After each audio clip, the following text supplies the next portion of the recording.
today's top boxing news. Okay, we'll start with this. Puerto Rico's own Most Valuable Promotions' own Crystal Rosado will be returning to action against Mexico's own Perla Lomeli. MVP, and a number of their unbeaten up-and-comers will be showcasing their skills, developing as fighters. Crystal Rosado is one among them. I searched high and low for footage of Perla in action to see what she brings to the table. Oddly enough, I couldn't find anything. So I don't know what kind of fighter this is. I don't know what Crystal is going to be dealing with, though because this is Crystal's 5th professional fight, only her 5th fight. And because Perla's lost 2 already, it's conceivable this is a bring-along fight. It's a developmental fight. They're not going to rush Crystal into anything. Nor should they. At 22 years old, she has all the time she needs to fully develop as a fighter before fighting for an alphabet title, before getting in position to fight for one in what is this bantamweight contest scheduled for 6 rounds. Bantamweight, that's where Shernika Johnson holds the WBA title. Dina Thorslund, She's got the WBO and the WBC. Miyo Yoshida has the IBF. Those are the champions now, though it's conceivable that by the time young Crystal is ready to fight for a title, the titles may have changed hands. The landscape may be very different. That's just how it looks now. Perla's kind of hot. We've been talking a lot about the effort we're seeing to bring big-time boxing to the island of Puerto Rico, whether you're talking about Most Valuable Promotions, or Matchroom, or Fresh Promotions, or Salida Promotions. There seems to be an active effort to bring boxing to the island. And the island seems to be responding, hence all of these shows. They had a really good turnout for Subriel Matias' homecoming fight, even though it didn't go his way. A lot of people came, a lot of people did show up. So there is an appetite for boxing, For Puerto Rican boxers. and what is an area of opportunity for Crystal Rosado, who's native to the island. She's not a New Yorican or a Philly Rican, she's a Puerto Rican from Puerto Rico. And that's important. It's the difference between, say, a Felix Trinidad and a Danny Garcia. Being in tune with the island, that grassroots following. Being from there, the sights, the sounds, the smells. Puerto Rican women are hot. I think that gives Crystal Rosado an edge, especially if she's going to be campaigning as a bantamweight moving forward. None of the champions at 118 pounds are with a major promotional outfit. The champions. There are a lot of great fighters at 118 pounds. Good unbeaten up-and-comers. It's a talent-rich division, it is. But when you don't have a major promotional outfit behind you, you don't get a major push. That's the edge that Crystal has over a lot of these girls. That she's got Amanda Serrano behind her, Jake Paul behind her. All the exposure that comes from that in tandem with her talents. Mid-range to inside fighter, athletic, fast, strong. Aggressive and entertaining. She's got a lot of tools. I wish I knew more about Perla. The most that I can tell you about Perla is she did beat a seasoned veteran in Maureen Shea in her last fight. Now, granted that Maureen Shea is up there in age, still, that's a pretty decent scalp for one as young as Perla. 23, Crystal's 22. Perla must know what she's doing on some level to beat someone vastly more experienced than she is in Maureen Shea. So this might actually turn out to be a contest that doubles as a developmental fight. I don't think they threw Crystal to the wolves. But they did get her somebody that can push back a bit. Give her some resistance. Give her some good work. Experience. That's what it's all about at this very early stage in young Crystal's career. 22 years old, 4-0. There's no need to rush. If you've got time, use it. Set to go down tomorrow night at El Coliseo in Caguas, Puerto Rico. We'll see how Crystal Rosario makes out. In what is her 3rd fight of this year. In men's middleweight news, per a tweet from boxing scribe Jake Donovan, it's confirmed that unbeaten former WBC 160-pound champion Jermall Charlo will land on the December 14th Davis vs. Roach undercard prime pay-per-view event in his Houston hometown. Pretty sure Maul himself confirmed. Told that among the leading candidates for his opponent is none other than Thomas Cornflake Lamanna. Let me try not to fall out of my chair from excitement. Cornflake, that's the guy that Lara knocked out.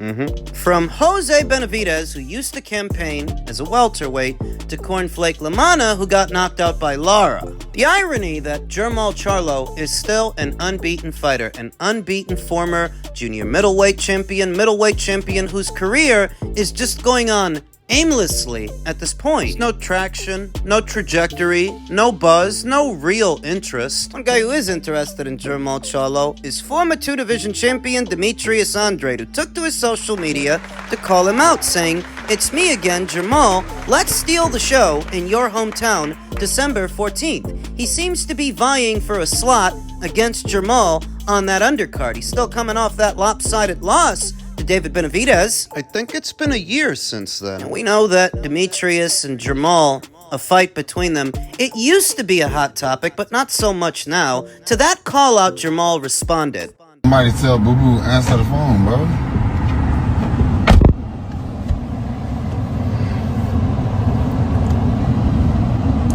Add him to the car. Y'all can hear it live, bro. He's scared, bro. They talk all this politic ass shit.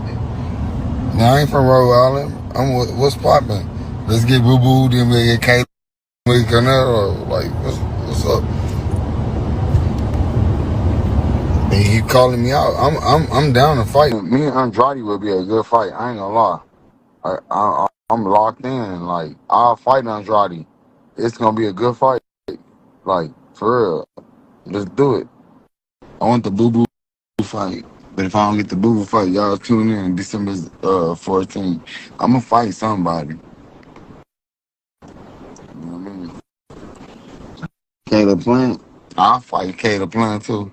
Did you hear how he almost sounded out Canelo's name like he wanted to say it, then he realized he looked just as dumb as his brother? Your brother called him out. Your brother fought him. Look what happened to him. Jermall Charlo's next fight is said to be in the super middleweight division, 168 pounds, where Caleb Plant currently campaigns. Now, Caleb just fought. He just had that fight with Trevor McCumbee. Turnaround's too quick for a Charlo fight in December. So if we are going to get a Charlo versus Plant fight, that must be next year, not this one. This one, we might get Charlo versus Andrade, or Charlo versus Cornflake. Obviously, Charlo versus Andrade is a better fight than the Cornflake fight. It is more intriguing, there's more backstory, but it's not now what it once was. There once was a time where they were both champions at the same weight, at 154, at 160. And they were younger men. When Demetrius Andrade was with Matchroom, and offers went out to Jermall Charlo to do that fight, that unification match, when they were both unbeaten champions. They're not champions anymore, and Demetrius is not unbeaten. They're both in their mid-30s now. It would be in keeping with what you get from the PBC that they finally do the fight when nobody cares about it. Previous instances, I talked about how Demetrius's herky-jerky methodology, it makes for a pesky style for Jermall to have to deal with. We're talking about years, though. I haven't talked about this fight in years because there was no reason to. So where before? I might have given Demetrius the edge in that fight. These days, I'm not so sure because he's coming right off a loss, because he hasn't fought in a year. Jermall has, but it was against a guy who used to be a welterweight. How much credit are you supposed to give him for beating today's Jose Benavidez at, what was it, 168? Not a lot. This is a mildly intriguing fight, but for the wrong reasons, not the right ones. You see, this weekend's fight between Artur and Dimitri, it's an intriguing fight for the right reasons because both boys are so dominant, you don't know who's going to dominate who. This fight is intriguing because you don't know who has anything left. The right reasons versus the wrong ones. I don't want to sound like a broken record, but you tell me. Is Jermall Charlo versus Demetrius Andrade on the undercard of Gervonta Davis's next fight? Is that value for money? Is it? Is this a better late than never kind of deal? Better late than never situation? Or is this fight so far past the sell-by date that you don't even care and it doesn't even matter who wins? Because what are they going to go on to do anyway? At this point, the both of these fighters are just cannon fodder, just stepping stools for younger fighters that actually have a future. Jesus Christ. Because they don't.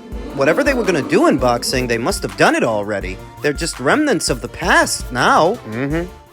And finally, the undercard for the Fury vs. Usyk rematch in December in Riyadh has been officially announced, and for the most part, I like what I see. I like the Johnny Fisher versus Dave Allen fight for no other reason than the fight's aesthetic.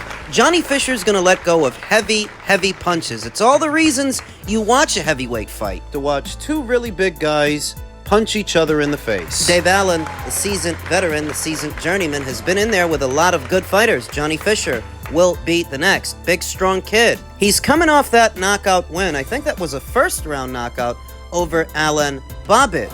And I think they were going to try to get him out one more time, but something happened. I can't remember what. I think it was an injury or something. Now he's fighting in Saudi? Now he's fighting Dave Allen. I think he's going to do to Dave Allen what he did to Alan Babic. I think he's going to stop him. He's going to knock him out. But perhaps, because Alan has been around, he can make things interesting, albeit for a short while. I like that fight. I like Atelma versus Dempsey McKean, Australia's own Dempsey McKean, who when last we saw him, he got stopped by a then unbeaten Filip Prgovic. The funniest thing about that fight is I was more impressed by what I saw from Dempsey than what I saw from Filip, even though Filip's the one that won the fight. He still looked slow, he still looked cumbersome. He eventually got in with something heavy, but not before Dempsey showed some of his skills, his movement, the snap on his punches, and his shot selection. Dempsey is a southpaw, so is Moses. Battle with the southpaws. Moses is coming off that 2-round destruction of Marius Vach, an otherwise durable fighter.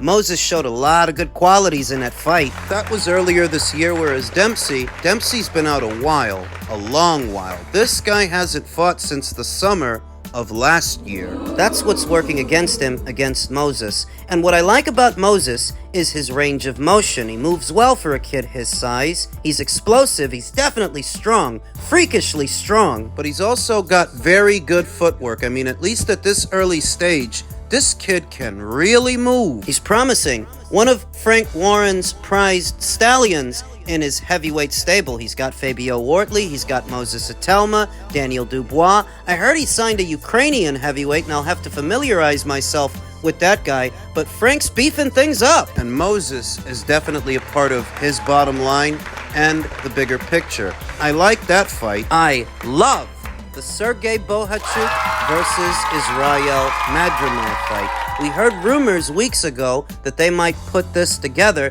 seemingly a reward for two guys who showed their quality in defeat in their last outings. Sergey Bohachuk with Virgil Ortiz and Israel Madrimov with Terence Crawford. They fought well. And so stylistically, I feel that Israel has the right style for Sergey Bohachuk. The issue is he doesn't have as many fights, as many rounds in the bank as Sergey Bohachuk. So when the pressure is on, will he wilt? Because this isn't going to be a chess match like the Crawford fight was. Sergey's going to come right at him, and he's not going to stop throwing. You've got to stop him. Get the hell out of the way. Give yourself some space. The issue is that while Israel has the right style for the job, the pace and the pressure could get to him. Because if Sergey Bohachuk knows how to do anything, it's throw punches and keep the pressure on. He handled himself well against Virgil Ortiz. To some, he should have won the fight. Didn't he drop him 2 times? Some people are acting like that's the only success that Sergey had in that fight. The knockdown or knockdowns.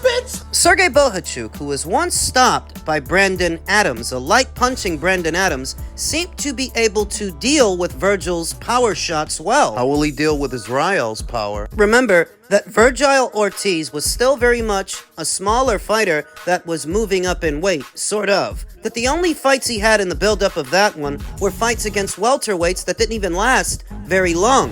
Welterweights at middleweight. Don't lose focus. That while Sergey was able to take Virgil's power, Virgil still was a smaller fighter that was moving up in weight, acclimating to junior middleweight, whereas Israel, he's been there the whole time. He's a junior middleweight. The question. Do you think that Israel Madrimov punches harder than Virgil Ortiz? Because if he does, he might knock out Sergey. With Virgil, it was a straightforward fight, and both men have a straightforward approach. They want to bang in the booth, they want to bang and box, mid-range to inside, whereas Israel is a bit trickier. He's on his toes. He's lighter on his feet than Virgil Ortiz. Bouncier. That pendulum step, bouncing in and out of striking distance, throwing punches while he does it, then getting out quickly before you can counter. Chin tuck. Mid-range, throwing punches upstairs, punches downstairs, and he's strong. You know he's strong. Is he stronger than Virgil? And if he is, how will Sergey deal with his power and his tricky approach? Because he's not just going to stand right there, standing on his whole foot, trading punches mid-range to inside. He's going to bounce back and forth. He's going to try to catch you with something that you don't see. And given Sergey's propensity to open up and throw punches in bunches, it's conceivable that he'll catch him hard in between the combination. So how will Sergey deal with Israel's power? How will Israel deal with Sergey's volume? Because Sergey's going to come right at him and throw more at him than anybody's ever thrown before. If Sergey don't know how to do nothing else, he knows how to throw punches in bunches. How is Israel going to deal with that when in 12 professional bouts, he's only ever been 2 times? For an inexperienced fighter that doesn't have that many rounds in the bank, the pace could catch up. That even if you have the right style for the job, what about your conditioning? That's how talented this guy is. He doesn't have that many pro bouts, that much pro experience, but he was able to hold his own against Terence Crawford. Sergey Bohachuk, however, is a bigger and more persistent puncher, a more prolific puncher than Terence Crawford. An excellent fight. So between those 3 fights, the Johnny Fisher versus Dave Allen fight, the Moses Italma versus Dempsey McKean fight, and of course, the Sergey Bohachuk versus Israel Madrimov fight in tandem with the main event.